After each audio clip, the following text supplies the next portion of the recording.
Alrighty, folks. Hopefully y'all can hear me. Y'all gonna hear an echo for a half a second because I just want to verify the sound that's going to the live stream. And just to let y'all know, for everybody in the group, look, we had some toys left over here from our conference. Mr. Beast gave out a whole box of stuff. Look, it's sold out in Walmart. Mail me a box, man. Mr. Beast Feastable chocolate. Which flavor you got? I can't even eat sweets, so I'm messed up. Kanoa Crunch. That's what I got. All right, so mail it to me. I've been trying to get some in Walmart, and they sold out. Man, they had a whole box of them. All right, hold on, folks. Box. All right. So hold on one second, because I'm just gonna verify sound real quick. Mail me a box, man. Mr. Beast Feastable. All right, so we sounds like the audio's coming through fine. Hey, everybody here on not Facebook. Everybody here on YouTube. This is our normal roundtable that we normally lock down. And it's more of a private session, but again, we want to open it up. So a lot of y'all have not had a chance to chat and be a part of what we do here. So I've already told the folks we're going to have more people joining us as time goes on. But I asked everybody to make sure we're on our P's and Q's, because we got to make sure that we abide by the policies on the platform that we are on. So some of the in-depth stuff we're not going to talk about like we do. Everybody be mindful, because I might have to mute y'all if we got some extra audio going on and stuff like that. And yeah, so we got a bunch of people coming on that are here. Thank y'all so much for joining. See, now with y'all, I'm treating y'all just like everybody else. Y'all can't see this in the Zoom. This is like how I do the Bible study at Signs and Wonders. But if y'all like what's getting ready to come on, we go for a minute, folks. We go for 2 hours. So get ready. If you like this type of stuff, please, I encourage y'all to go check us out come and join the Facebook group. This is how you can get the information to be a part of everything that we got going on. He said, grab your snacks, folks. And I need to crop the screen, because all the chat is showing up here on the bottom as well, too. But again, thank y'all so much. This is something that when Jaleel, when we got started here on the Facebook group, I set up a conference call and said, does anybody want to talk, about 2.5 years ago? And this started with me and Jaleel. And we try to do this every other week. And it's just a safe haven for media ministries from all over the world to come to talk to, different denominations, different cultures, different everything. We set that at the door. We don't talk about denominations. It's all about us helping each other, and we talk about the issues at hand. Now, this is going to be a little bit different because of the platform that we're on and the type of conversation. So I'm making this public. Normally, members and Patreons, if they're not when we do this, they can watch this, but I made this public. So I'm able to bring any of y'all in. Now, we do sometimes get into the technical stuff, but this is more talking about the mindset, leadership, team development, and ministry in general that we have going on. I am just a facilitator, and a bunch of us talk about stuff, but we got some interesting conversations that we're going to be talking about in interesting topics. We were having one before we cut over here. So if you want to hear all of that, and you know what? I was getting ready to say I didn't record, but I don't need to. We're live streaming, so I don't need to record this necessarily. But yeah, we got a bunch of folks here. We got Elliot. We got Lamorris. Hey, Lamorris, thank you. Oh, I always got to remember that. We got Dominic, man. He's the guy in the dark that be rocking the organ. Y'all just don't even know he's playing right now. You can't even hear it. We got Josh, the myth, the legend. We're all right. Hold on. I got to prepare myself. Josh, go. No. Josh, go ahead and give a shout out to what your channel is. Church Media Station. No more fundraiser stuff. It finished already, so don't worry, AJ. Whew, yes. Yeah, and Anthony here, he's normally the first person on our Q&As, and we got JB, and we got some other folks that are going to be joining here pretty soon, folks. We normally keep this up, and it's kind of comfortable for people to come in as they see fit. So I'm going to start this off, kind of steering this in the direction. I want to kind of do some knowledge dumps and see what y'all think about some of the things that I learned from Vid Summit. I went there personally to learn what these other successful people are doing, because these platforms, we're able to reach more in one live stream that we do. We can reach more people in one live stream than who will ever come across the door sill of our church. That is powerful. And obviously these people that have millions of, and I'm going to ask the group, do y'all know any Christian ministry that is on YouTube that has over 1 million subscribers? No. Not I don't. including mega churches. No. No. Not at all. Now, the reason I ask, what are we missing? Because there's tons of people that do stupid stuff, impactful stuff that have multiple millions. So my question is, I give my answer, but why do y'all think that an average ministry doesn't have that much influence? Anybody? What do y'all think? What are we missing? Because obviously people are doing it.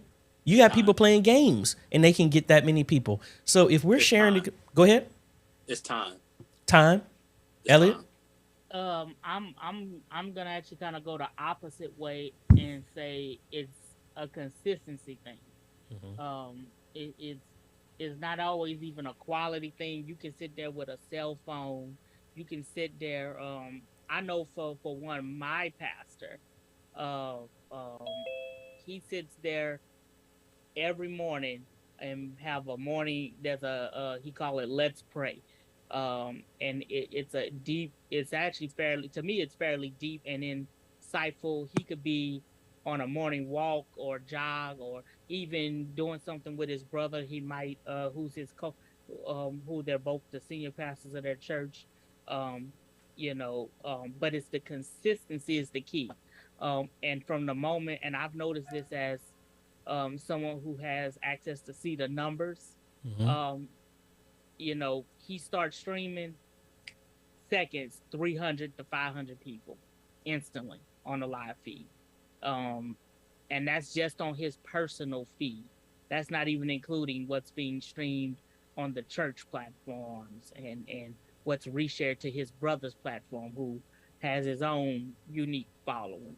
So if you're consistent and create that unique content and personal content, that is a major key to growing your influence, I think. Now, and I thank y'all for sharing that, because now this is what I want to ponder. Francisco, thanks for joining. I don't hear the baby girl back there singing. I'm sure we're gonna probably hear her pretty soon. But Rhonda, thanks for joining as well too.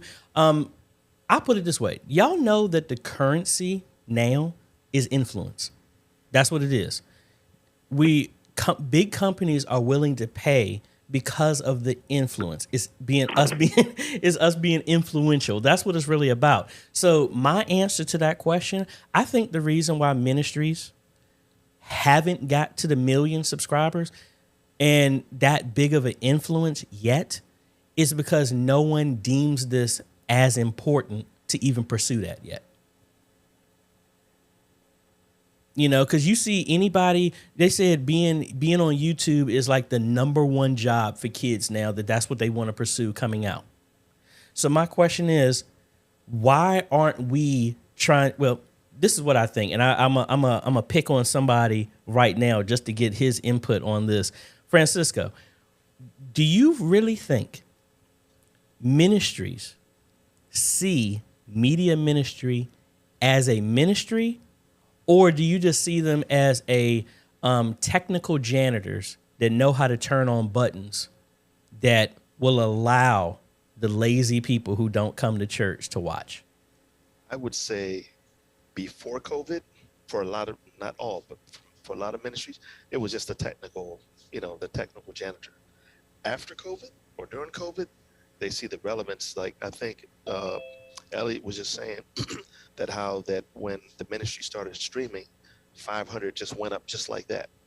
And people are now saying, oh, well, maybe there is some. Now, I would say, let me rephrase it. Kingdom-minded people see the relevance in media ministry. Non-kingdom-minded people don't. I don't care if you're a pastor or whoever, you may be watching this. I don't care. I'm a minister too, so I can talk this. And so I would say definitely kingdom-minded people see the relevance. Non-kingdom minded. AJ, your pastor said. I mean, you said it was. You said you were saying that how your pastor was doing something, and you said, Pastor, we can do this, and he has a kingdom mindset. He's like, okay, well, let's go with it, because he sees the value in it. And again, it's not a competition, and I don't. To me, I don't understand certain leadership, because I think some people mentioned this earlier, before, way back in the 50s or 40s, when you got on radio, that was of the devil. Then when TV came out, all the TVs of the devil.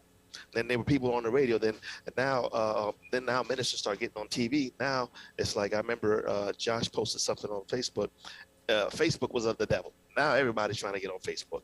Mm-hmm. Now it's, again, people that are religious minded don't see the relevance. Kingdom minded people do.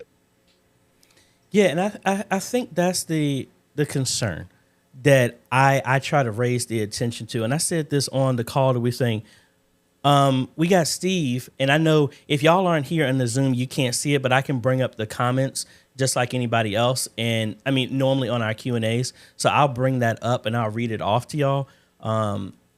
But everybody else on here on YouTube can see it. Steve was saying, I think it's also networking with other churches. And I would agree. I think the issue that we're having is that, going back to what we said, I don't believe that this tool that we have, social media in general, is being leveraged to its fullest capacity. What I really think it is, everyone was excited about getting out of Egypt, going to the promised land. They put all their energy into packing their bags, leaving Egypt, COVID, going online. And now we're in the journey in the desert. And now people have gotten complacent, and that same amount of energy it took and the excitement to move, it's like, I already exerted all this energy. Why do I need to give anymore? Meaning that, hey, everybody moved heaven and hell to go buy up all the Elgato capture cards and Best Buy to where they were marked up by 200%, bought everything on Amazon, did all of that stuff. And now that you got it, what's the attitude? We already did it. We've arrived. There's nothing else for us to do. Like what I got out of Vid Summit, and this was the hardest thing, because all of us have worked so hard in media ministry to learn how to do OBS, how to make our graphics, how to do all that stuff. What happened, and folks, like I said, I'm gonna have to probably mute some of y'all, so please be mindful if you have your mics on, because I'm a little stretched thin to be able to get over here to the mic. But what I'm really thinking is that they've stretched so much, and we fell in love with the process that now, man, Josh made that excellent intro, and now no one is looking at the analytics of how we're reaching people to realize that awesome intro is a distraction, and it's not necessary. Somebody brought this up at Vid Summit. They were like saying, I mentioned it today. How did old movies used to start? You had the intro, you had who made it, who's the director, who's the producer. You got the intro, you're flying over the ocean. You see some birds flying. You see the title come up. You see flying past the building. It's 90 seconds to almost 3 minutes to 5 minutes before the first person starts talking. That's how it used to be. What do you do now when you see a movie? You walk in, when the lights turn off, the movie starts right there. So the mindset is, are we still expecting everybody to watch our live stream when the medium has changed? And we're still trying to force people to accept how we've became accustomed to doing it. Meaning that, like Francisco, Rhonda, Scott, Otis, if y'all are looking at the analytics and you see that 90% of the people watching your live stream drop off, walk away from the stream because it's boring, don't you think it's a worth investment to maybe to cut that out? Because people are at home, they're comfortable, they can leave from anything. So my question is, from a ministry standpoint, any of y'all can answer, what would you do if you realized that something is happening physically in your church, in your ministry, that causes 90% of the people in the sanctuary to get up and walk away? Would you remove that, or would you keep doing it? I would remove Well, it. and it depends, though, because, like, for example, our primary, I guess most churches' primary is the live stream, the church service. My pastor is still of the mindset, and he's fine with the whole streaming. He doesn't have any issues with that at all. But he still recognizes that he is trying to reach those that cannot, not those that choose not, but those that cannot come to the sanctuary yet. So he wants to give them I got a green light for him that goes off that lets him know that we are now streaming live. And he is actually talking to the audience as well as the sanctuary saints, just like we're all in the same place, so that they're not missing anything. We've got a few members that don't live in Virginia. They live in Pennsylvania. So he's giving them the entire thing. Where they were marked up by. Oh. Okay. Yeah. Thank you. I'm sorry, Rhonda. You good? Yeah. I'm good. But then when they, and I guess like a lot of churches, most people will tune in for the praise and worship, the excitement, all of that. And then when the pastor's preaching, that's when I see our big drop-off. Am I going to cut the pastor from the stream? No. Now, I guess my question. Go somewhere else and come back later.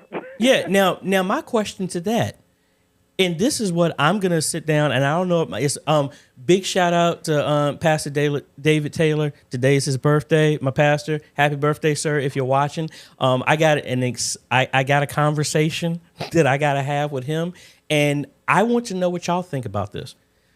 I'm wondering, just like the shift, we're in another shift. Maybe. I don't think we should do away with the live stream, but what I do think, not every ministry is taking full advantage of what we can do. Meaning, I don't think that if you go to a restaurant, don't y'all have an appetizer? You got salad, you got your entree, you got your dessert. I think if all we're doing is just a live stream, whether it be for our service, Bible study, or whatever, all we're serving is one dish when we have the ability to do so much more. I'm wondering what y'all think is we continue to do our live streams whenever we do it, but let that only be 10 to 5% of the content that comes from our ministry. And we give different formats of content that's digestible. Hey, you want an appetizer? All you want to get is some Maryland crab cakes? We'll offer that. Hey, maybe you just want to have some Doritos or some nachos. We'll offer that too. I'm just wondering, with the tools we got, why are we trying to force everyone to only eat a 9-course meal? So I've had that conversation with one of my pastors, actually. And my thing was, if you only serve up your pre-produced content, no offense to anybody, but if you package it all in a box, this is what you want to see every single time. Me sitting behind a nice background with a nice suit on, with the how does that make me feel when I'm trying to engage with you, interact with you? It feels phony. It feels fake if you give it 100% time. Also, if you only see me behind the pulpit, it's a level of disengagement.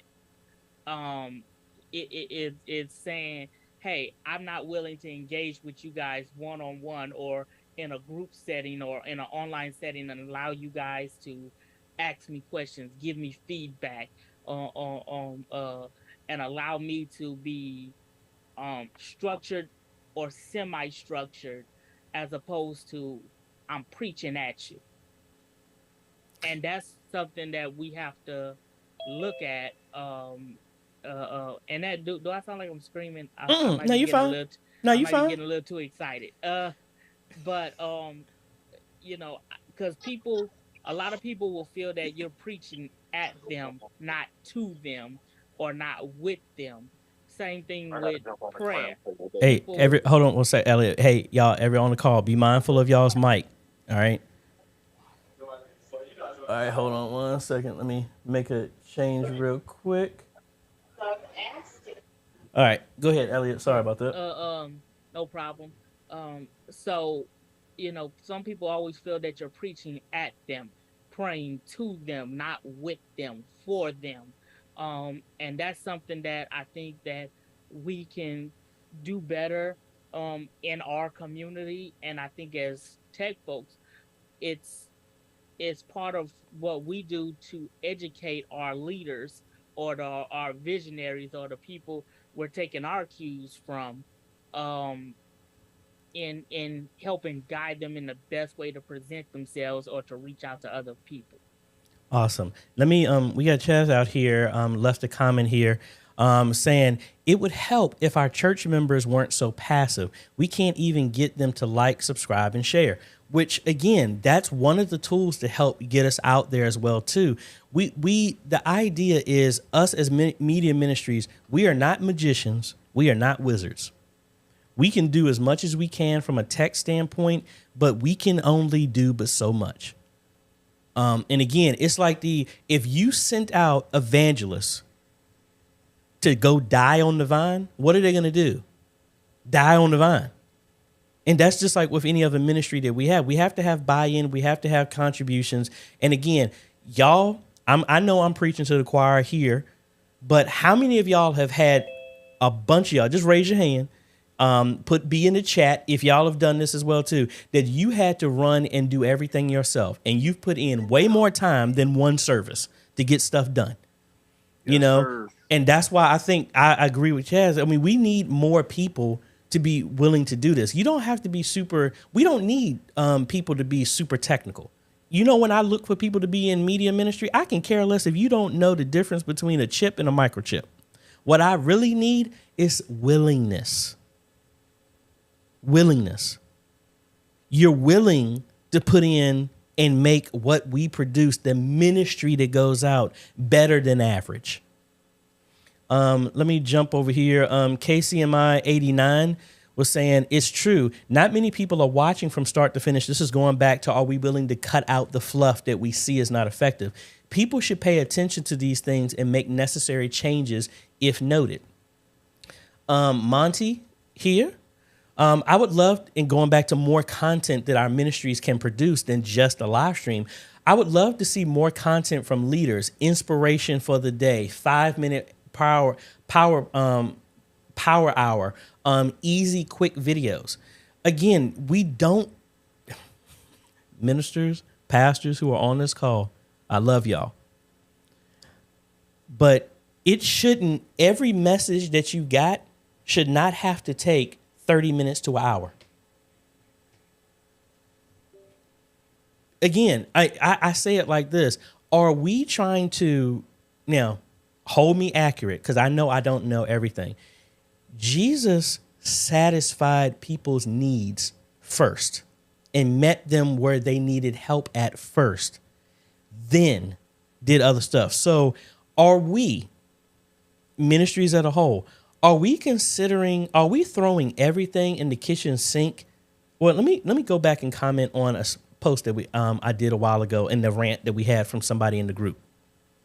I'm wondering, maybe do you think ministries are having a problem with live streaming because they have unrealistic expectations for our live stream? Meaning that when somebody is watching, if I'm watching Brandon's live stream, if Brandon is thinking he has to pastor me, maybe that's the reason why you have an issue. Maybe it's not meant for you to pastor everybody who's watching. Maybe you're just there to plant a seed. And then when I go to Reverend Arthur's live stream, he's watering that seed. And then I go to Francisco's, and then, hey, he's doing a little more nurturing. He's doing a little tilling. He's getting rid of some of the weeds. And to where now I've been impacted to where now I'm living in Uzbekistan, and my heart has been molded. The stony heart has been cracked aside. And now I go to a local ministry so that I can be pastored. Or are we thinking that whoever's watching our live stream, I need you here at my church because I have to pastor you? Maybe that's not our responsibility. Anybody's thoughts on that?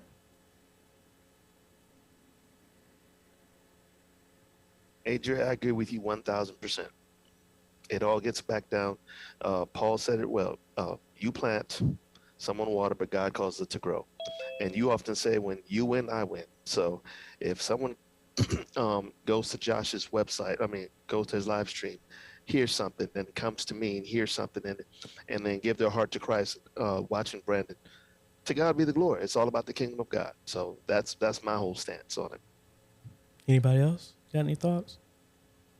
It, Let me Brandon? do Brandon, then Elliot, and then I saw Otis can go after that. Oh no, go ahead, Brandon. You got it. I think you're muted. There you go. Okay. I think people put too much energy into trying to pastor the live stream, like you said, instead of ministering to that person. Because before you pastor anybody, you got to minister to them first. A bishop here in town used to say all the time, he said, you got to catch a fish before you clean it. You got to catch a fish before you clean it. And the thing is, I would rather teach somebody how to fish than fish for them all the time, because it comes to a point where a person becomes, they become more reliant on you instead of reliant on God, because they're looking at you as the messenger and you as the preacher and you as the one with the word. Whereas if you're directing that attention towards Christ, now that person says, what do I have to do to get to where I need to be, versus let me go find it. It's the same thing as like when people want prayer, or they want prayer, they want healing or something like that, and I don't mean no harm when I say this. You can go to Benny Hinn, that's fine, but Benny Hinn ain't the one healing you. God is healing you through Benny Hinn. Mm-hmm. But people go, I'm gonna go see Benny Hinn and get my blessing. Benny Hinn can't bless you. God's blessing you through, whoever, fill in the blank, whatever. But when it comes to me, now when you get all that attention, can you handle all that? Because it gets real heavy when folks is calling you all the time, and you trying to and you're trying to pastor them, but at the same time you're trying to tell them, well, if you need prayer, come see me. Why not teach that person how to pray for themselves? That's helping somebody get into the kingdom, not making them relying on you as the preacher or you as the pastor or whatever. If I'm preaching, if let's say I start a YouTube channel and there's some out there where a person may not necessarily be a pastor, but they're putting the word out there as God gives it to them. They may not pastor anybody, but they're ministering to whoever's watching that video. That person's always going to remember that video. It's never going to be an association of, well, I got to go see so-and-so because he did this or she did that or whatever. So that's my 2 cents. And I agree. And, granted, typically on this channel, I'm talking about tutorials and stuff like that. So I'm seeing some people, I'm going to get to y'all's comments as well, too. But what did for our Bible students out there, what did King Agrippa say? Man, David, you sure did preach a word. No, you almost convinced me by the word of your testimony. Meaning that we've lost the definition of ministry. Ministry is telling people your story. It's a different thing to minister to somebody, which is what we're called to do and what we can use this platform to do. And it's another thing to shepherd people and to teach. And I'm thinking we're kind of mixing both of those together. Like if I got Josh just telling the story of like, you know what, I had some problem with differential equations. I don't know if he's taking that or not yet, but if he's taking differential equations, he was like, look, hey, as for me, hey, I know what I do is right before I go, I just pray a prayer. And then God has given me comfort. Guess what? That's ministered to somebody. And I think, and actually before I get ahead of myself, let me get on here. Steve was saying, we could reach out to assisted living homes with flyers, with information on how to watch our content. Some of the residents have access to technology. That's something else that any of us can do. G. Brady, I'm going to bring this up, so please put this in y'all's mental Rolodex so we can address this as well, too, because I don't want to just keep going down this one path unless we need to. G. Brady Media asked, can we please address financially enabling media ministries? So please remember that, and we'll address that as well, too. And then back to Steve. He was saying, you hit the nail right there on the head. I always say it's our job to plant the seeds and let God do the rest. And then HS Audio, he has a very valid point. Bet you can't convince some mega churches that. Just saying. And again, that is true. But I think the issue with all of this is, Francisco said it as well. We need to stop thinking that it's one ministry's responsibility to do everything. It's our responsibility. So, hey, Lamoris, Rhonda, JB, Streets of Destiny, Brother Art, Otis, Edward. Hey, guess what? We're human. If we could do it all by ourselves, then there's no reason for any of the rest of us to be here. We need each other so that we can accomplish this stuff. And let's lean on everybody's strengths. Hey, if Elliot is good at teaching people how to do this type of level of broadcasting, and we got other people that Dominic has skills on how to mix the organ for the live stream. Hey, instead of me trying to be, I'm the go-to person. Hey, let's build a network. Let's community and let's work together like we should and be like, or we go back to that same story. Hey, you know what? You might have got something for this ministry. Please. Do you know how powerful it would be if you are ministering and using this tool online and we have a vast network of believers together and we're not in competition with each other? And they're saying, I live here. Do you know of any good ministries? Yeah, I know them. I can point you in this direction. You don't have to be at my church. I know of some other places that are close to you. Because again, if one ministry wins, we all win. That's what it's all about. Let me see. I didn't miss anything else. All right. So let's, I want to throw that out to, back to what, G Brady Media's question was, about addressing financially enabling the media ministry. I think I know of a bunch of people in here who can talk on that. So I throw it out to anybody else. What are y'all's thoughts on, going from not having the finances to run a media and how important they are? And that it is a ministry that needs to be funded.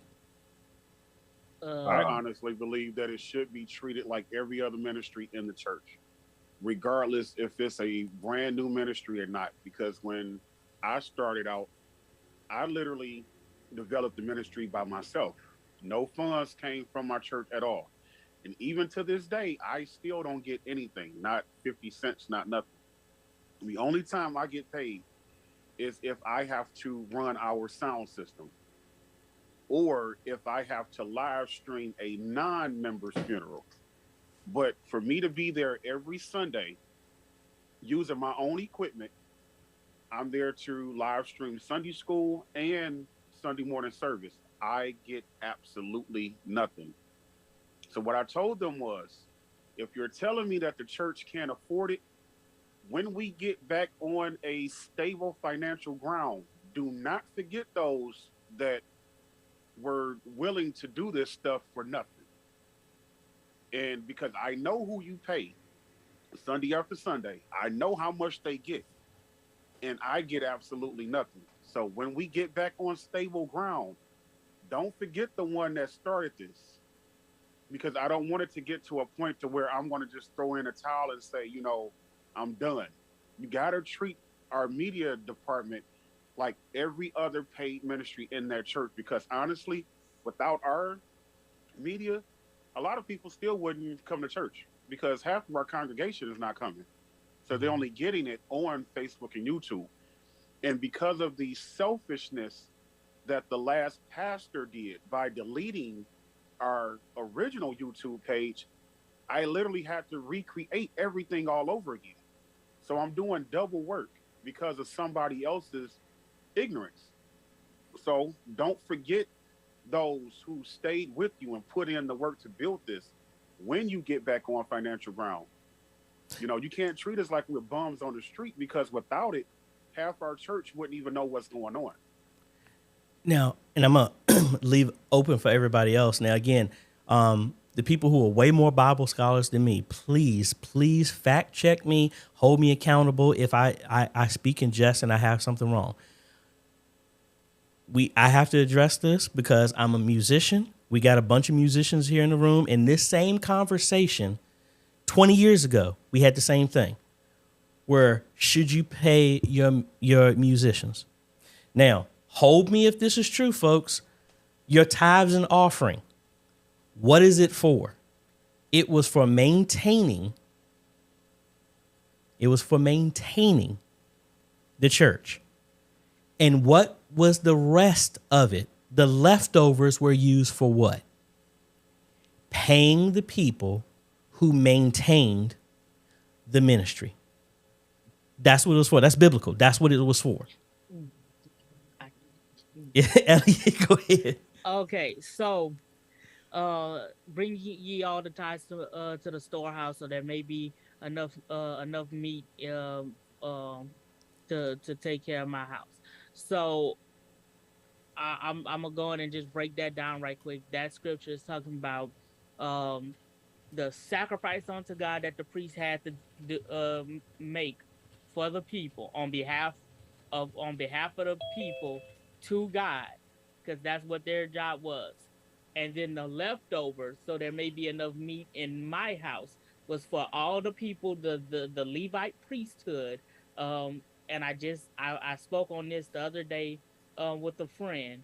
The Levite priesthood was um, the traditional or the priesthood under the Levites that took care of the temple.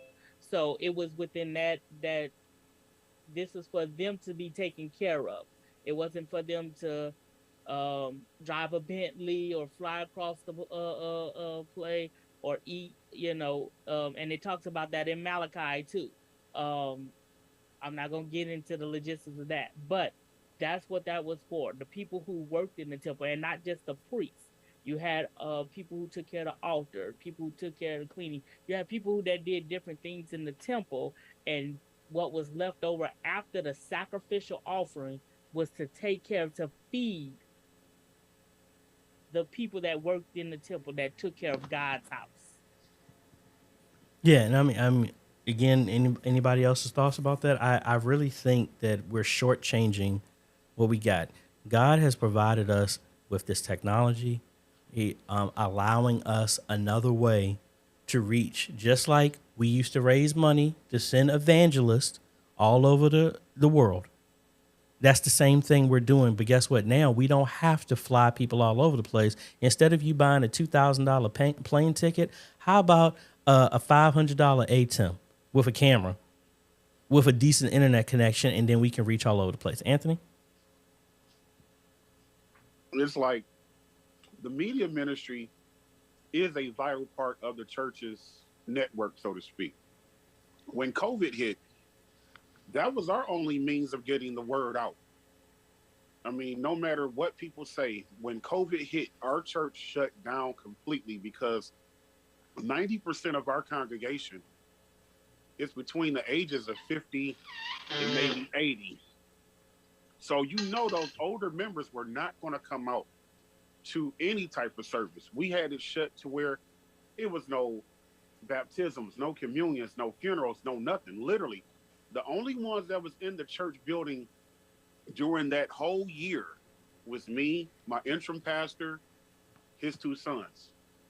We had started out just pre-recording every Saturday. Now, mind you, they paid church secretary a full salary. She only came in one day a week. I was at church Sunday through Sunday because I was in the process of learning how to do different things. So my thing is, you never offered anything, but you're still writing checks to other people who brings no value to your ministry. Anybody can pick up a phone and answer it and take messages, but anybody cannot live stream and do what this department does. And I think that a lot of churches feel like we're like on a lower end, when in actuality, you're going to reach more people by live streaming than you are going to get them to come inside that building. Those days of packing out churches, 2,000-3,000 people at a time, those days are done. And the reason why I say it's done is because people abuse God's house for the reason that we should not have. A lot of people took God out the house and made it all about them. These mega churches preaching, what are they really getting out of you other than your money every week? You don't see a lot of them really in the communities like you would a storefront.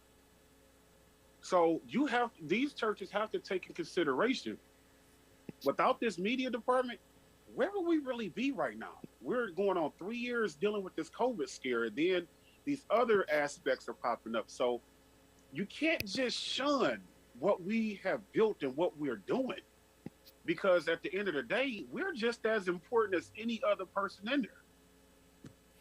One thing I would say to that, and then open it up for anybody, and then I'll give some more comments to what people have said. We talked about it before, and there are many members in the body. You don't think your pinky toe is important until that joint gets cut off, and then you can't balance yourself when you're walking. Remove that kneecap. You're going to have a real tough time walking. Every aspect of ministry is needed, even if you don't think it's important. The fact that it's there, just because you don't recognize the importance, doesn't mean that importance is not there. I mean, we need each other. We mentioned it here before. Let me go over here to some comments here.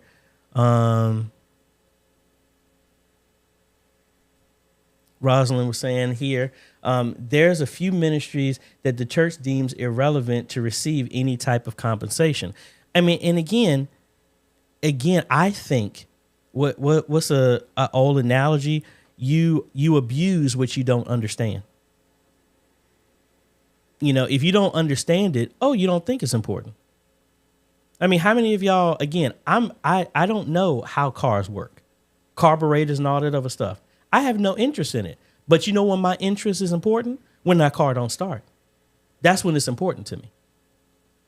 You know, again, you don't care about the media ministry, but let that internet go out. Oh, that's the first thing on your mind. Or let's bring it back from a joking standpoint so we don't have to be serious. Y'all, nobody cares about media. Let one of them microphones squeak. What happens? Everybody got them heads turned around, looking at the back. It wasn't important until it doesn't work. That's when it's important. Brandon, and then we're going to change it over here. I'm going to go through some of the stuff that people have. Again, folks who are here on YouTube, I can bring your comments up and I can post questions to everybody as well, too. I want this to be a community group. It's not that we're just talking just to be entertaining. I hope I want y'all to be a part of this conversation as well, too. Go ahead, Brandon. So I put this, I put this in the chat here on Zoom, but I want to throw this out there for the people watching on YouTube and wherever else. It's not, I don't think it's so much that we want to be added to it's not so much that we want to be paid as well. My thing is, give me the money that you give in the ministries that ain't doing nothing and watch what God leads me to do with it. That's my thing. Because every church has a ministry that ain't doing nothing. Ain't doing nothing, but they'll have a service, they'll do this, they'll do that, they'll do the other, but they ain't really doing nothing. Give me the money you pumping into that, and then watch what I do with it. Watch how God uses me when I use it, and see what happens with it from there. Because a lot of times, let's just be honest, money gets wasted on ministries that ain't doing nothing in the church. But the media ministry, Brandon. I'm gonna put it out there. I'm making it real. There's ministries and churches, and I'm just saying across the board, there's ministries and churches that ain't doing nothing. Wait a minute. So what I hear you saying is this: the Lord gave one of them 5 talents, the one who gave 10 talents. Lord, is that Mr. Otis? Is that Mr. Otis? So some of them just putting it in the ground. Talk. Ain't even get no interest off of it. Yeah, I'm just saying it's like some churches they'll pump money into the home. I'm because I grew up Kojic, I'm gonna say this. I'm just throwing it out there. There's churches that'll pump money in the home and foreign mission, and they ain't got no mission at home or in the foreign land. Or Brandon, like I would like to say, you got some ministries talking about being world changers. You ain't even a community changer. You ain't even a church changer. Hey, folks, good conversation. See, the thing about it is, it sounds like it's tough, but guess what? There's some tough conversations that need to be addressed. I was that person when I was back in the employment world. You ever been to those meetings where people just talk and talk and talk, and you know everybody around you don't know what's talking, and then they're like at the end of the meeting, does anybody have any questions? No. This dude. Yes, AJ, I'm going to be honest. I don't understand nothing that you just talked about. And what happens? Everybody laughs, but then what happens? Yeah, honestly, I didn't know what you're talking about either. So this is the conversations that need to be had, because I already know from so many of y'all that I've talked with, these are the heartbeats of like-minded people in the grind just like you. And we know what's going on. So again, thank y'all for joining. Let's see here. HS Audio. Can you speak to the matter that some of our churches take the cheap way out? Across the street, they pay top dollar for media. Anybody want to take that one? I mean, we kind of did mention that. I kind of almost want to. I don't want to do the teacher stuff. I almost want to start picking some people because I want it to be a consensus. I don't want it to think like, I know we hear some people. I don't want it to just be it's one voice just heard the entire time. I want to give y'all a platform as well too to share. So let me know. Anybody want to take that one? I'll take it because I see this here in Detroit often, and they don't take care of home, but would invest in a total stranger who knows absolutely nothing about the home ministry. I see it happening too regular. With me in particular, it's not about the money because the Lord has blessed me so abundant within the last year or so, man, even without getting anything from the church. So with me, it's not about the personal compensation.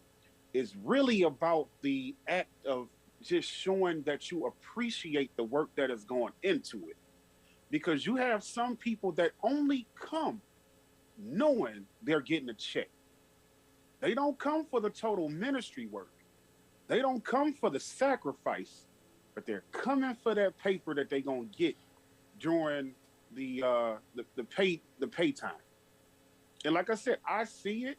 I know how much those checks are, and I'm just shaking my head like, okay, so you're not gonna say thank you. You're not gonna say anything. I don't want to develop that mentality of not being more so upset about it.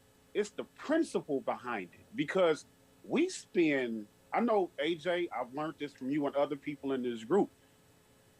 My time as far as streaming don't just end at 12:30 on Sunday afternoon. No, because I'm still brainstorming for the next week.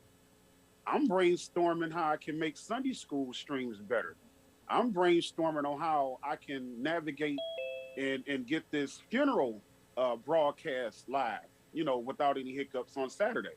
So my time just don't start on Sundays, start and end on Sundays. It's a 7-day thing. And I know many of you in this group does the exact same thing. We're always trying to come up with something that's going to make our job easier. But if the security guard who's only standing outside supposedly watching your car can get paid, your media team can too. All right. Now, before we do that, just Reverend Arthur, then Brandon, let me say this. And Eduardo feels the same way. He left this comment and says, the problem is when churches rely on volunteers and don't see the true value in their roles. That just shows is ignorance. Ignorance is not a nasty word. Ignorance is a lack of knowledge. It's people, they don't value it, so they abuse it. Reverend Arthur? So, AJ, since you want us to be Bible scholars tonight, I want to throw a verse out on the basis of what the question that the gentleman raised. And I'm going to read it in the New Living Translation, and it's Mark 6:4. A prophet is honored everywhere except in his own hometown, among his relatives and his own family. Reverend. There is a lot of truth to that. All of us that are on this call tonight have a level of expertise that we bring to the media ministry, or else we would not be doing what we're doing. But yet we're taken for granted. But if somebody from the outside were to come in and told our congregations to try to do something a different way, they would believe that those individuals were the subject matter experts. Where in reality, we do this because we know what we're doing and we have a passion for it, but yet we are not honored for doing it.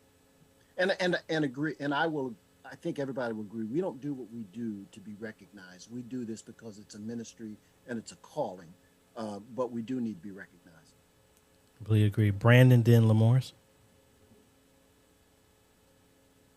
So, Reverend Art pretty much already said what I was going to say, but I'm going to say it like this. You can't go to a steakhouse with $20 and order a porterhouse and think they're going to bring it out there to you. You can't go to you can't go here in Kansas City. We got an area called the Plaza, and it's you gonna pay if you love what's that place there, the Cheesecake Factory. You ever been to the Cheesecake Factory? Mm-hmm. You go in there with $15 if you want to. You're gonna have an appetizer and a water. Nah, you're gonna get a water and a sniff of bread. Yeah, because they serve you that Passover bread. It's tough, but what I'm saying is, it's like a lot of times there's certain points when people want the best, but they want the best, but penny pinch. It's like you know, if you want the best, it's gonna cost you. That's what it is. It just is what it is. But you know, when it comes to the communion, we want a nice communion set. And I'm just talking across the board. Come to communion, we want a nice communion set. We don't want a set that's all rusted out and I've seen a rusty communion set. It's not pretty, but you don't want a rusty communion set. You don't want the podium in the pulpit looking raggedy. You don't want the choir if your choir wears robes. You don't want the choir robes having holes in them because the mouth's done chewed through them. But when it comes to the media ministry, hey, can you find a couple of $20 or $30 cameras and make them look good? The last time I checked, I ain't never walked on water. So I don't think I'll be able to do that, but I'll pray about it and see what I come up with. And you're going to get $20, $30 camera type of deals. Now, sometimes you can come across a deal, but I'm just being real. You ain't going to walk into an electronics store with $30 and get the best camera on. I'm going to be quiet. Lamorris? Yeah, and just put my 2 cents in there. I'm actually piggybacking off what Brandon just said. They really want, the 4K type quality on VHS budget, just to sound cliche, but then turn around, spend, $50,000, $100,000 on new vans to pick up the same 10 people who needs to ride to church every Sunday. And so what I've thought about doing was just showing my leaders, showing my pastor what it actually takes. Because you said yourself, AJ, you said they take advantage of the things that they don't understand.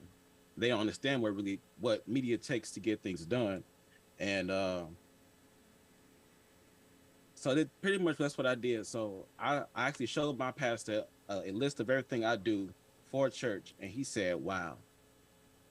Just wow. I guess because he didn't know I did everything by myself. And so, excuse me. I'm losing my train of thought here, but put the money in the media department, but pretty much everybody is saying. Hey, and that's Lamorris. I appreciate you saying that, and that's the reason why I don't say at the end of my live streams just for it to sound cute. I want it to be sincere. I truly am thankful for all the stuff that y'all do, all the media ministry. Y'all watching. If you're watching the replay of this, I sincerely mean that, and I'm not just saying it, I'm saying it from somebody who's in the trenches as well too, that has sat up until 4:00 in the morning and then has to get back up at 7 to go to church, to go get the stuff done, to go figure out how to get this stuff working with MacGyver it. How in the world am I going to get this live stream and this 4K out of 2 toothpicks and a popsicle stick and a rubber band? And I say that, and that's why I hope this channel gives you some type of support and realize, hey, You're talking with like-minded people. There ain't nothing in this group. Like Josh, when I first met him, he was the first excuse remover because of his age. At this group with 2,800 media ministries from all over the world, 52,000 subscribers, this is an excuse remover. In this community, it doesn't matter where you're at, whether you don't have anything or you got an unlimited budget. Guess what? You have like-minded people that are on a mission to try and help move the ministry forward in whatever capacity it is. So that's why I'm just thankful for the fact that you have a heart to listen for the whole thing. Otis, then Josh. Let me get unmuted here. Okay. Yeah, I don't think ministries invest the right return of investment into their ministries to get the return that they want. I'm currently working on a project my pastor put me on and ran up against some resistance. And so when I ran up against the resistance, I just didn't proceed. Then when he came back there and asked me, well, what's the problem? I said, turn in everything I need to turn in to get the money to do everything. And so I just can't get the project done because it ain't been funded. He said, what? I said, yeah, it ain't been funded. Oh no, man, I told them to handle it. I said, well, when they give me the check or give me the credit card, I can handle it for you. But it's about putting the right people in place to serve in ministry, to look at the ministry as a whole.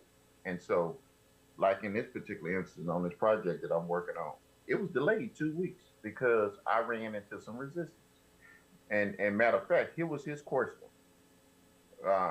When he had the assistant administrator call me because the administrator failed to do what they were supposed to do.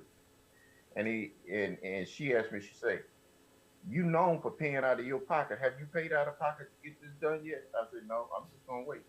Good. And so she said, I'm going to come meet you with the credit card to get whatever you need to get to pull this project off. I said, cool. And so sometimes we in the ministry just have to bag up and let them see what they're missing or let them see what's not happening because you're stifling a ministry with certain people in leadership who perceive that they have certain powers. And so for the most part, my pastor is very supportive of anything that we're trying to do to further the ministry. Now, we got some other people in leadership that kind of gets in between that. And so like I told him, I said, man, what you need to do is to give us a credit card. He's working on doing that. Or, that way we can make things happen when they should happen. Because, and the other thing he says, because when I look at the things that I want to implement, and he was like, that's all that costs? I said, yeah, I can make it work with this. He's like, man, I was budgeted for a lot more than that. I said, no, it's because we know what we're doing. And not only we know what we're doing, we're not just frivolously out here spending money on unnecessary stuff. We spending money on stuff that we know that we need in the ministry. But some ministries don't understand that concept. And I've had conversations with ministries who are sent down there to go get a certain particular piece of equipment, certain type of stuff, but because that leadership felt that they can look at some consumer grade stuff and try to pull this off, it'll work that way. It doesn't work that way. And like AJ say, we stay up all day, all night, working in the CSAA ministry and every other ministry, trying to figure out the latest in technology to evangelize the world. This is about being an evangelist. Okay, it's more than about just serving in a media ministry. It's about trying to reach out and do what most people in the four walls are not doing, which is evangelizing other people into a relationship with Christ. Absolutely. Give a second here. Just give some shout outs to the people who are leaving some comments. Chaz here. I know y'all, we giving some love for you, man. He was like, pay, what pay? Does the occasional free lunch count? Small church, there's only so much to go around. Now, hey, I completely understand if it's not there. I think a lot of us are talking about when it is there, and we got people who are stingy with it, or not trying to, let me not even say stingy, not investing in something that has the potential of reaching more people as well too. It's a ministry, you know, just like we said. And I'm gonna give y'all some time. Josh is gonna be next after I get through some comments that everybody has. KCMI 89 was saying, I was in the same position. I was at a church multiple days during a lockdown. I think church should honor and pay respects to those people who held the church down and not get paid. I mean, you then at least be like, thank you.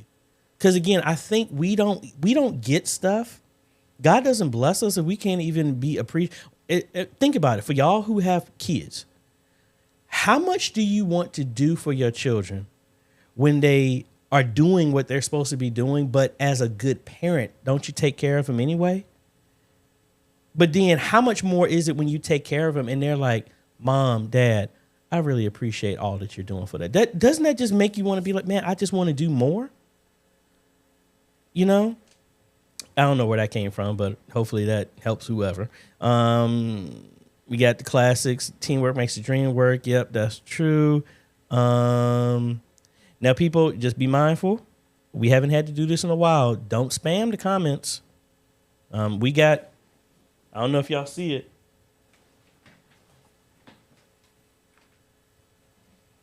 We got me on there, folks. We ain't doing all the silly stuff here. So if you spam too much, it automatically is going to lock you down. You do it too much, you're gone. All right. Let's see. Concur. Indy. Oh, we talked about that. That's all right. Yep. I'm trying to get to a question here. Philip Paul, yes, this is going to be just like any of our Q&As. It's going to be available after this. Let me get this last one, and then we're going to go to Josh.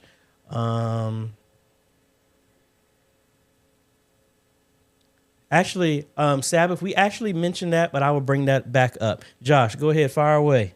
And don't ask for any fundraisers, cookies. I told you it finished already. It finished on Friday or Saturday, whatever.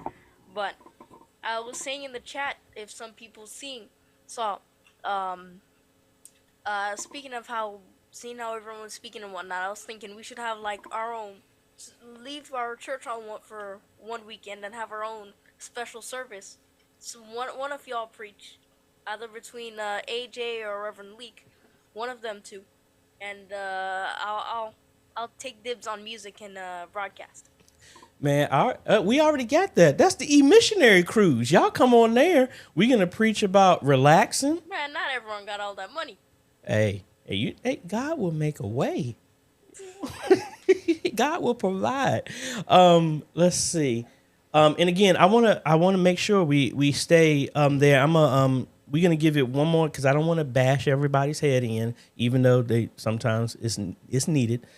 So I guess on this topic, we're gonna give the last two. I don't know who was first. If it was Elliot or Anthony, I don't know. But go ahead and I'll say Elliot first, then Anthony, and then we're gonna make a turn and we're gonna start talking about some other stuff that was kind of quote. We started with this, and we want to make full circle with that. So Elliot and then Anthony. And I'm just gonna say sometimes just a little bit of appreciation. It may not always have to be financial. But just, the appreciation if they never take time to appreciate their tech person, their sound guy, their stream person, their projection person, their musicians, even though all my brothers and sisters that are musicians, even though y'all show up late and leave early.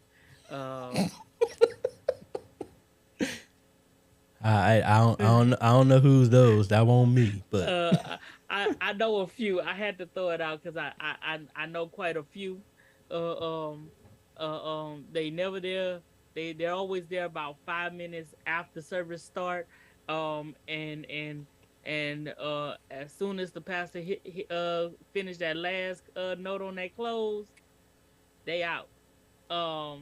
They pick their check up before everybody else, and they hit the door.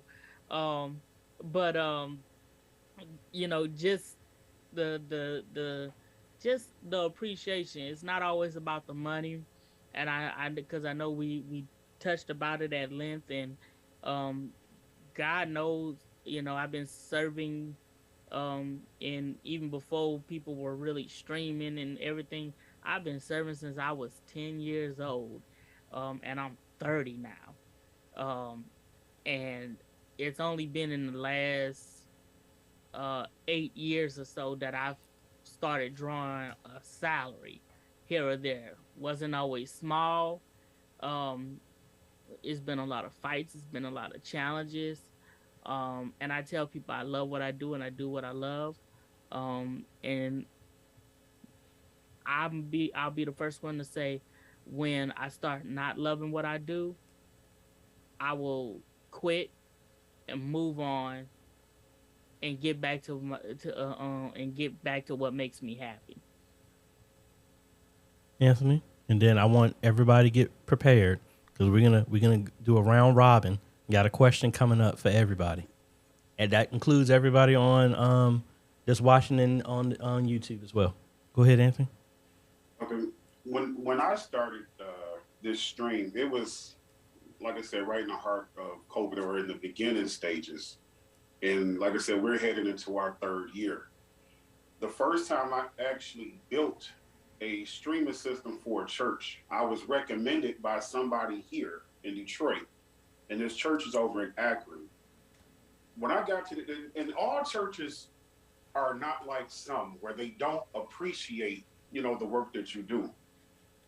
This pastor called me, man. He said, look, I want you to come build the system for me. I gave him my quote. A week later, he called me back. He said, look, man, I'm trying to spend $10,000. He said, all of that is yours. What can you do? I was straight up with him. I said, Pastor, I can't accept $10,000. Number one, because from what I've seen inside your church is not large, to where you're going to need $10,000 worth of equipment. I said, and I wouldn't feel comfortable taking it knowing that I really didn't do a lot to get that. And by me telling him that church paid me $5,000. Never questioned me, anything. I went over there for a weekend. When I tell you, they showed out. I mean, I rented a car to go there. They paid me for my rental car. They paid me to stay with them that weekend and paid me the balance of what I had charged after service. That church made me feel welcome. And see, and it goes back to what we have stated before. It's not about the pay. It's about being showed that your services are appreciated. Because whereas I turned down that 10, the Lord blessed me with 12 a week before Christmas. That's why I say with me, it's not all about the money, because the Lord done blessed me more times than I can ever imagine. But when your home church takes advantage of the work that you're doing, that's where the problem comes in at, because they automatically want you to volunteer, but they'll be willing to pay somebody else top dollar. So that's why I say it's not, with me, it's not about the money. You know what I'm saying? It really is not. It's about being shown, look, we appreciate what you've done. We appreciate what you're doing. Here's something. You know what I'm saying? But when you can't even get a bag of free Lay's or some Ruffles, that's where I be sitting back like, wow, really? But everybody else getting a whole bushel of apples. You can't even give me a bag of peanuts or nothing. That's where it comes in. You have to show your people that you appreciate them, because whether they want to believe it or not, the media is really what's keeping your church viable, especially in a COVID riddled world right now. And everybody knows this. Let's just call it what it is. Church hurt is real. We can either contribute to it and make it keep propagating throughout the whole body, and like a cancer that's affecting other people, or we can choose to be a solution to it and let that stuff die on the vine instead of extending it.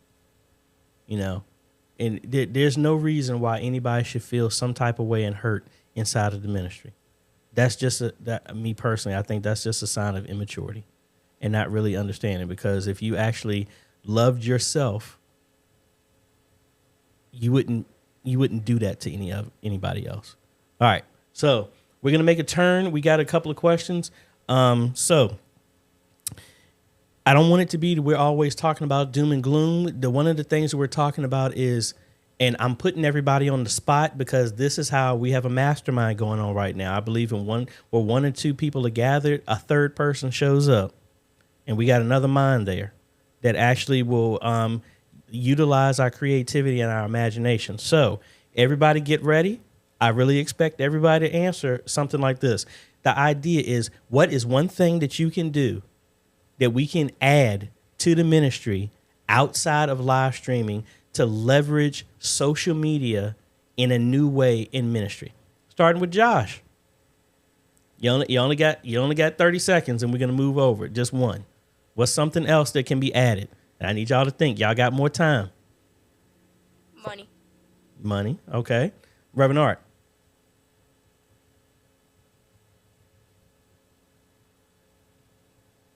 More volunteers.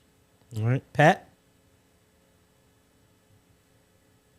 Now, this can be content. It can be people. It doesn't matter. What else can be done to leverage the platforms we are in a new creative way than what we're just using right now? Ooh, can you circle back around? Yes, ma'am. Brandon. All right. Brandon, you got it? Or we got to give you another one to come back to?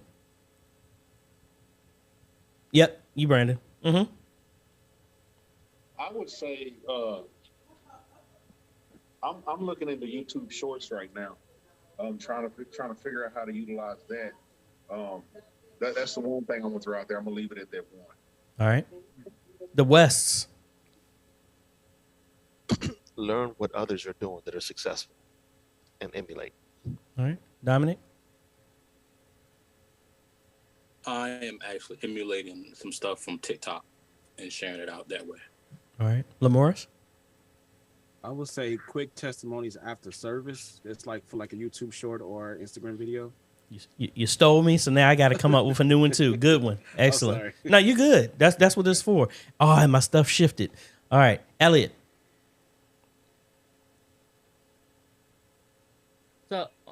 So one of the things that I wanted to implement was kind of before, after church, kind of behind the scenes, the pastor just walking down the hall saying, "Hey, you missed it," or "We're about to go live." We just made it. As they're coming into church, "Hey, we're about to go live," as they're walking into their office or something. Bishop Paul Martin's son. I've seen Bishop Paul Martin's son-in-law and daughter do it at both of their churches since they were past the mantle. And I think it's so wonderful. It's small, it's short, and it's something that, you can either come on live or pre-recorded, and right before you, 5-10 minutes before your live stream, and it'll draw everybody in, I think. All right. I'm going to go back to Pat. One thing for me is I want to be able to learn how to get a smoother flow at the point where we start getting personal within our church, like testimonies and things like that. I want to be able to learn to get a smoother flow where we transition from the streaming back into the church. All right. Scott.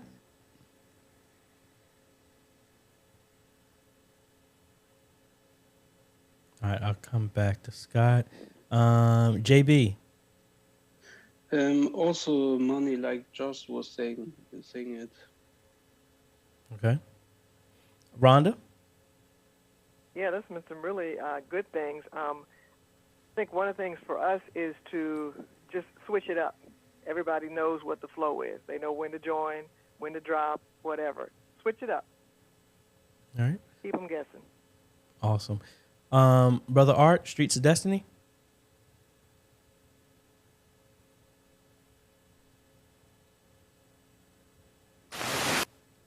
We're getting some feedback from you there, brother Art. I'll see if we can cycle back. We're not getting anything from you right now. We'll come back. Scott, you got idea? Sorry, I missed a question. I'm putting kids to bed. Yeah, understood. It's the idea of just taking 30 seconds. What's just idea off the top of your head of a different way to expand and leverage some of these platforms outside of what we're currently doing right now? Just throwing some ideas out there. Yeah. Well, I'm not using a lot of the current platforms now, so I'm not sure about other ones to expand into. Sorry. No problem. All right, Otis. I'm gonna say getting some consistent creative volunteers. That would be my answer. Okay, Edward.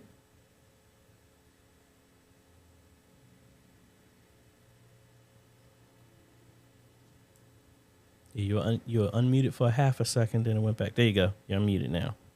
All right, cool. I would say engaging youth to be a part of it. I spoke with one of the evangelists today. She stopped me in the hallway and said, thank God for you as a mentor, because you're pulling these young people out of their seats and bringing them back in that sound room and letting them be active in service. So utilize your youth, because they are going to be the ones to carry it after we're gone. I let everybody know I'm not training a person to work with.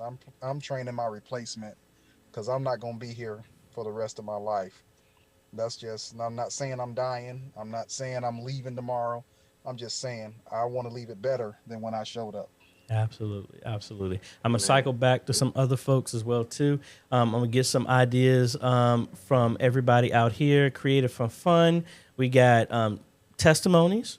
We got Ms. Jackie Allen just talking about leveraging the other platforms in general, just using them.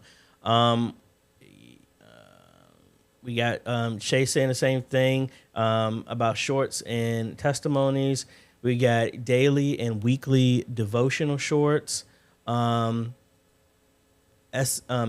Audio has an honest question. Whatever happened to apprenticeships?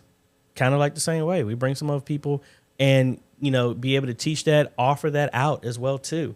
Now, I had to reinvent some other stuff because, now, this is me. About leveraging different types of platform. I'm talking about, I'm not a sports person, but what shows up on when the game is over? I know my sister and them are upset because they lost to Dallas. I don't really care about sports in general, but what's happening right now on ESPN? Starts with an H. A game just finished. Highlights of a sermon. Turn the sermon that came out into a 30-second highlight reel or a movie trailer for the sermon. Something that's entertainment, something. What's he say?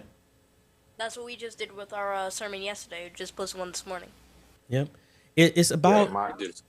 Go ahead. Yeah, my assistant, she did the same thing, and we haven't published it yet, but she went in and took clips and highlights and put them together. She's very creative. We're so busy, it's hard to find the time without having some other volunteers. Yeah, it's a lot of stuff, folks. The idea is, yes, we're Christians, we're in church. What's the first thing we think about? We have to think in this way of church, Bible study. Hey, guess what? And I see some people in the chat, Creative for Fun, is saying the same thing because we talked about this. What's the matter with your church, your ministry, your live stream, your channel? That whatever platform you are, what's the matter with you giving some of them saints that ain't cooked in a long time a 5-minute option to teach them how to make them famous biscuits they haven't had a chance to cook in this amount of time? What's the matter with just highlighting different people in your ministry that, yeah, they might not be preaching? How about we just have a highlight of, hey, we're going to shout out this kid, this family, this couple as our member of the week, our saint of the week. It's not just a lecture and a service and Bible study. We all have our own television network. This ain't Fox. Yeah, this ain't Fox where we play nothing but cops 24/7. We can have different television shows. The idea is to have so much content that emotionally impacts people that people can't wait for your next piece of content. And I'm just being honest right now. I know y'all got some devoted people, but the majority of people, it ain't the masses are not, oh my gosh, I can't wait for Josh's next 2-hour sermon at his church. I've been waiting for it. You might have that. But the idea is, what else can we do other than that? Musicians, what's the matter with the musicians when choir rehearsal is over? Y'all go ahead and let the choir leave and y'all just go into a jam session of worship music for 30 minutes. Reverend Leroy, and then Otis. Good evening, everybody. My ministry is mainly outside of the church, and so, but there is a missing factor in our society. Now, there's the baby boomers who were born in the beginning, and then there's the end. I think I fall in the middle. But there is a void in the lives of many people who are in nursing homes and rehab centers that I know, and I'm not saying a pastor has to go there, but I do know the opportunity with technology is there, and I've had those in authority to ask me about it. But it's something that comes from that a church service that is different than an individual. But there are people in America are so lonely, they're hurting. I came across an article where a gentleman, he makes the amount of money he pays is astronomical, but people come into him just to have him hug them, total strangers, but to hug them. And I know that we get telephone calls, sometimes people by accident, and those people are so hungry, they actually call us back and say, I just want somebody to talk to. You hearing that with me? You say, what was that? I missed that. Somebody No, said something. you're fine. Go ahead. Okay. But the opportunity to minister to people who are in nursing homes who have not, and I know during the pandemic, I had a certain amount of communication. There were homes that they were hurting all because the relatives could not come in or anyone at all. The way technology is today, it's a big opportunity. I know even in our church, some of our seniors that even came to church that we had special meetings. They were just hungry, because it's like I've outlived my children, or all my children are out of town, or whatever. So I'm just throwing out there an idea to those that have that creative, and of course I'm sure you have to do it. But even like AJ was saying, the jam section, I know that will touch a lot of people because talking to a young man today, he was so discouraged how the church that he's in, and they don't think out. I think they just said, they say if you listen to anything other than Amazing Grace, the tambourine, you're a sinner. It's rock and roll. So there's some opportunities out there like never before outside the four walls of the church. Absolutely. Otis? Yeah, y'all just gave me an idea. So on Monday nights, we watch Monday Night Football in our fellowship hall. And our pastor during halftime does a small sermonette or a Bible study lesson geared towards issues that men face. Now, I don't live stream that portion, but I do record that portion. But what I'm thinking about doing is actually recording the whole session and then clipping it out and make some shorts on it, because when you got camaraderie going, that's sort of captivating. So I'm thinking about doing that just based on some ideas I'm hearing tonight, because last week it was the Cowboys and whoever played, but them Cowboy fans, they bug wild. So but it's just that camaraderie, and then I have to pre-record, because if we get into some sensitive issues, I don't want to publish that, because I don't know if everybody wants their testimonials to be public, versus being private. But that's something I thought about doing, and I was actually started tomorrow, since I'm already recording a sermon that I'm just gonna enlarge it a little bit and do some clips off of that. Thank you. Yep. Other ideas, folks, that I'm sitting back thinking and kind of like direction of kind of like what Lamorris was talking about. Me, hey, I've been in church my whole life. Let's talk the numbers that people don't want to talk about, but everybody knows is true. 80% of the people forget what the message is by the time they walk out of the door.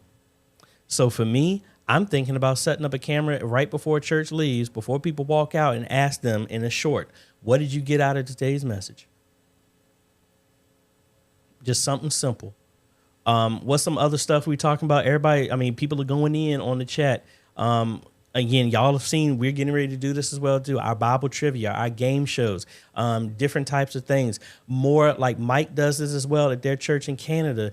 Actually bring a camera with you showing the community outreach. We need to have different content. Like people have said that the video is not in the same building every single week. You actually can see sunlight and you get outside the four walls. You know, you got other stuff. You got like Francisco, or if anybody is on any missions or anything like that, we've had hurricanes and stuff like that. I think people don't care about you unless they know that you care about them. And you need to show that. If there was anybody there in the community, if y'all's ministry is out there helping people in the community, take a camera, not to have yourself look at me, look how great I am. No, it's to show that we are active and we are alive and well, and we're not just held up in our little clubhouse over there that is for members only. Pat? Along the lines of what you were just saying, I found a book at the Half Price bookstore, and a section of that book talks about integrating the congregation with the pastor. And what it says is that he can align, or she can align, her ministry with the congregation to give them a scripture or something. I have to remember it, or something to read. It's almost like homework, to where for the next couple of weeks, it'll be to where whatever he preaches on, he'll give you something, and then you come back with it. And it kind of forces you into remembering what was spoke about, and also to just not letting it go, but you go back and then you start studying the word. So it's almost like bringing the congregation and the preacher together to where they're studying, all on one accord, so to speak. I don't remember it verbatim, but it was something along those lines. Awesome. Another idea thinking about to go along with that is, and I think I explained this before, I haven't implemented it yet. So, I mean, hey, what they say, the best form of flattery is copying somebody. I'm looking at copying a lot of the good information that came out here. Another thing that I wanted to do as well too, it was going to be a show called One Question. We got a whole lot of what's the biggest trick that we've been faced with, that we fight amongst ourselves instead of fighting unified with one the one enemy that we're fighting. Me, I like to put one question. We got a lot of generational people that think one thing. We think the younger generation is doing this and the older generation is this. How about just have one question? That's what the show is called, One Question. You put one question up and you just allow people to free reign to answer whichever way they want to. Hey, you got people that think, oh, the younger generations, that they're falling away from God. What's the question? Why do you think younger generations are not coming to, are pursuing God like, you think they should? You let older generations give their answer, and you let every generation. So now you're not assuming what it is. You're giving them an opportunity and a platform to say exactly what it is. So now you can't say you think this way when they just told you. Or you can say the same way, hey, why do the older saints think this? Or, hey, it's how relatable are we, or are we in our little castle and we completely are unaware of everything that's going out in the world? Hey, how about even, it doesn't have to be all serious. I'm sitting back thinking about doing a comedy skit called The Usher, and how elite ushers are. They'll chase after you, or you got I don't know what church y'all go to, but this right here, that's the sign that turns you invisible. Turn it into a comedy show. We can do anything. That it's all about the creativity. Josh. I wanted to see, I should probably get in touch with my church soon, because with the Bible trivia, I know I emailed you about it a while ago. We're having our church anniversary coming up, I believe, November. So, What, you want me to be a special guest and burn up people with some hot sauce? Man, hey, y'all pay for the plane ticket. I will bring hot sauce in the gallons.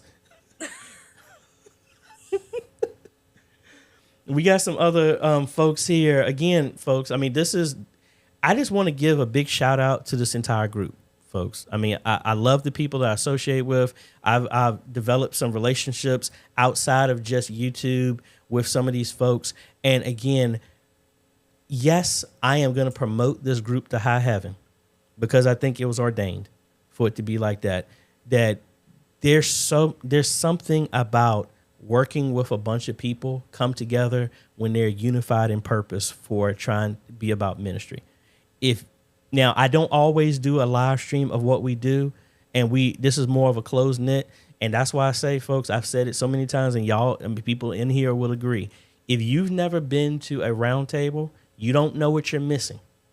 If y'all are getting anything out of this, please put Y in the chat or something. If you've never been a part of that, or even if you have, please leave something there so we know. And let's see some comments here. Sabbath was saying, these are some really good ideas. It would be nice to see how you implement them. I'm one person, but I think these ideas would help to get others to help. Hey, guess what? That's why I do some of the stuff I do. That's the reason why a lot of the stuff, even to disadvantages, I do a lot of stuff by myself because I want to be an excuse remover. If I can do it by myself, and I know Miss Phyllis, she's done a lot of stuff there by herself too. You can do it. There's a reason why we get, and I'm gonna get to you, Reverend Leroy. We also have Jackie Allen saying that I agree with Sister Pat. Our Bible study each week is an open discussion with a sermon from the pastor preached from the previous week. With this discussion, I'm now thinking about creating a reel of the sermon and release it on Thursday to prepare the congregation to engage in Bible study on Sunday mornings. Great idea. Again, use all of the platforms that we got to help funnel them into our long form content. Hey, you might not be, some people just don't have the time to watch your hour-long service. Does your ministry offer bite-sized consumer? Maybe I'm getting ready to go into a tough test and all I got is 60 seconds. I'll take up 50 seconds just trying to scrub through your video. What do we have that's quick, accessible, that's going to be there in the time of need when somebody needs something?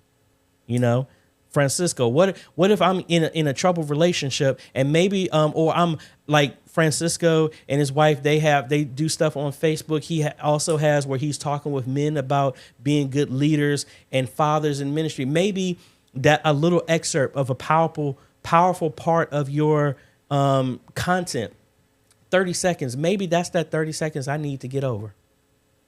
But is it available? Or are we setting the bar of entry for ministry so high that we're putting it out of reach of more people? Sister, I thought I saw Sister Pat. I thought I saw your hand up. If not, that's fine. Oh, that probably was earlier. Thank you. Yep, no problem. So again, folks, I might cut it a little bit early because again, I'm gonna come back in and chop this up and give some chapters so that we can get to it. I say this, I already said it, and I mean it sincerely. If you're watching online, if you're in this group, I appreciate you for everything that you're doing. I'm not paying you to put in all the extra time. I'm not paying you to be a part of this live stream, but I thank you for the fact that you could have spent this time anywhere else.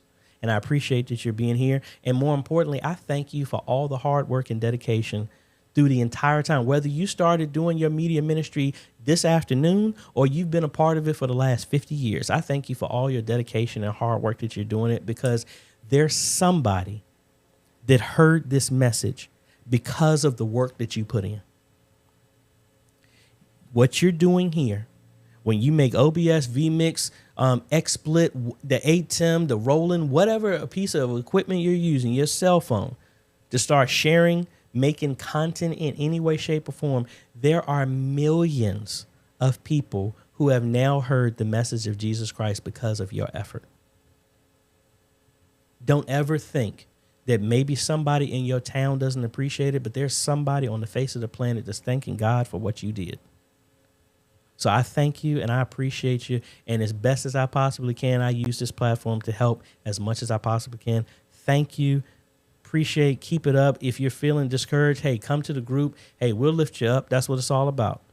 Thank y'all for watching here on the live stream. I know we are cutting it a little bit early, but again, hey, please go out and share this and see that there's something going on. There is a movement, and there is an e-missionary movement that we're about sharing the message like never before, because that's what it's about. It's not about trying to get more members. It's about sharing the message. That's what it's all about. And I'm sorry, I knew I saw a hand up. Reverend Leroy. You just brought back something that happened to me some time ago. I don't know if anybody remember Chuck Colson. Chuck Colson has a ministry called Angel Tree. And our church is in a pretty, what you call a pretty nice income level area. But I've done it, my ministry's done it, and our church did it one time. And in essence, you get names from a chaplain of individuals who are incarcerated, and you give their children gifts that are stated from the parents. And our church was they were just dumbfounded at the number of people. And our church is in a so-called nice neighborhood, the number of people whose children were hurting. And actually, there's even institutions have a program, they call it adoptive grandparents. And so many grandparents are adopting they have their children's children as their own. But as you were saying, if a testimony, if a church did that, where they could hear the heart cry of these grandparents of what they're going through as a testimony, and what difference it made in our church, and people saying these are people who are hurting, who right here in our neighborhood, and what a gift or effort of love difference would make. I mean, I look at this. My wife had this. She still talks about this. It's been years. This grandmother had 4 sets of her children's. She had 4 different children. She had all of their children, and they range from everything, virtually from in diapers to teenagers. And grandmother was doing everything she could do. If you had a teenager, that's a problem in itself. Little arms ranging from virtually 2, but she didn't know the sizes. She didn't know all this. And our churches went out and all what this grandmother shared with our heart. So that kind of testimony would, and that's one of the challenges I think with a lot of people when they go to church, they don't really see their money impacting people. So I just like to throw that out. I mean, to me, that would be great to have something like Angel Tree, where your church actually broadcasts, of course, with people's permission, those type of testimonies of what your church is doing and can be done. Awesome. And I did see your hand go up again, Sister Pat. Was that my mistake, or it was? No, that was a real one there. I wanted to ask about the e-missionary conference. Is that still going on?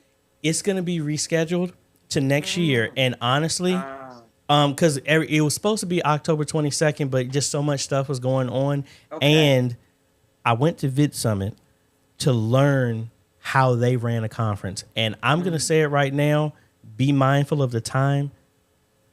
The e-missionary conference next year, it's going to be in person. We're still going to do a live stream, but it's going to be in person. Okay. Don't know yet. It might be, because I need it to be convenient for me. Nah, I'm just saying we'll see what we're going to do. That's all good. But nah, we are going to expand it out because this is needed. We need to have a place to where it's not about we just need a place where we can come together and we can all learn and stuff like that. That's what the whole purpose of the e-missionary conference is. So be on the lookout for that. Again, everybody who is there on the live stream, thank you so much. Appreciate y'all. Make sure that you check out, if you want to be a part of this and you like what you heard, make sure you join the Facebook group. We have this every other week. And we are looking at doing other times, because I know sometimes Sundays are not the best days for everybody. But hey, the more people we have, we might be able to do multiple ones, so you can join on different times. But again, thank y'all so much. Appreciate y'all for being a part of the Zoom. Really, I couldn't have done it without y'all. Thank y'all so much. All of y'all have a great day, evening, afternoon, wherever you is all over the face of the planet. And we'll be seeing y'all in the next video, folks. Later.